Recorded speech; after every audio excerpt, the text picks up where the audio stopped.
السلام علیکم ملګرو. د مفتي منیر شاکر زوی چې دی عبدالله نو هغه د جنګ اعلان وکړو د خپل پلار د بدلې اخیستو دپاره چې دی نو پلان تیار کړو او د کومې ورځې نه چې دی نو په هغه باندې به عمل شروع کیږي. نو ویډیو راسره لږه مکمل وګورئ، ټولو پوښتنو ته یې ورسوئ ځکه چې مفتي منیر شاکر صاحب چې دی نو هغه شهید شوی دی او د هغه زوی چې دی نو هغه وایي چې زه به د خپل پلار بدله ضرور واخلم چا چې زما پلار شهید کړی دی. نو ویډیو راسره لږه مکمل وګورئ، ټولو پوښتنو ته ضروري پیغام ورکړی دی. زما هم حق جوړېږي چې تاسو دا پیغام در ورسوم.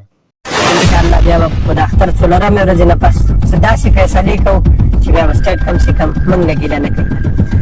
نو د اختر څلورمې ورځې پورې حالات زما په لاس کې د پلار سربازان د پلار شاګردان دوی ته زه بیا هم سوال کوم چې اختر څلورمې ورځې پورې صبر وکړئ او په اختر څلورمې ورځې پورې نه پس دوی زما قاتل زما ملزم ونه نیولو.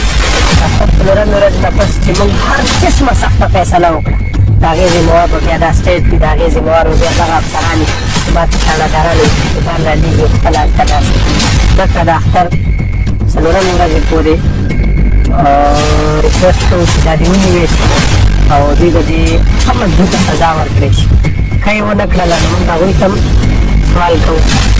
څومره شهدا کېږي د هغوی ټولو ته هغه کوو بیا به انشاءالله موږ دا ټول د دوی ټولو په مشاورت سره انشاءالله بیا به د اختر څلورمې ورځې نه پس داسې فیصلې کوو بیا به سټیټ